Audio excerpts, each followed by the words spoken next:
Hello guys, अस्सलाम वालेकुम। आप सब कैसे हैं? उम्मीद करती हूँ कि आप सब खैरियत से होंगे। आज मैं आप लोगों के लिए जो पोइट्री लेके आई हूँ वो मिस्टर माजिद की तरफ से उनकी प्यारी सी गर्लफ्रेंड को डेडिकेट कर रही हूँ। आई होप आप लोगों को बहुत पसंद आएगी। आई मैं आप लोगों को अपनी पोइट्री सुनाती हूँ। रात को जब तक नींद जारी रहती है, रात को जब तक नींद जारी रहती है, ख्वाब में तेरी सूरत आती रहती है, ख्वाब में तेरी सूरत आती रहती है। नींद खुलने से हो जाते हैं आवाज़ार से हम, नींद खुलने से हो जाते हैं आवाज़ार से हम। तेरी सूरत जो निगाहों से जाती रहती है, तेरी सूरत जो निगाहों से जाती रहती है।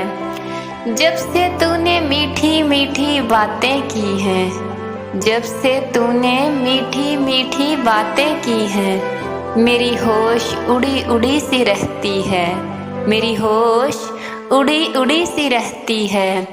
मेरी दीवानगी मुझसे कहती है, मेरी दीवानगी मुझसे कहती है, ये कौन खुशकिस्मत है जिस पे तेरी सांस अटकी सी रहती है, जिस पे तेरी सांस अटकी सी रहती है।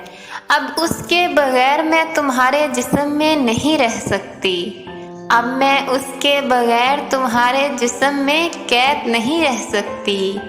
ये मेरी रूह मुझे बार बार याद दिलाती रहती है, ये मेरी रूह मुझे बार बार याद दिलाती रहती है।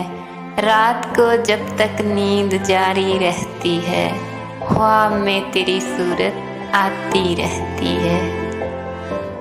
अगर आपका ताल्लुक पाकिस्तान से है, इंडिया से है, या आप किसी भी कंट्री से ताल्लुक रखते हैं, अगर आप मुझसे किसी टॉपिक पे पोइट्री लिखवाना चाहते हैं या किसी को डेडिकेट करवाना चाहते हैं तो नीचे कमेंट बॉक्स में अपना नाम और टॉपिक लिखिए। मेरे चैनल को सब्सक्राइब, लाइक और शेयर करना मत भूलिए। मिलते हैं नेक्स्ट वीडियो में नेक्स्ट पोइट्री के साथ। तब तक के लिए अल्लाह हाफिज़।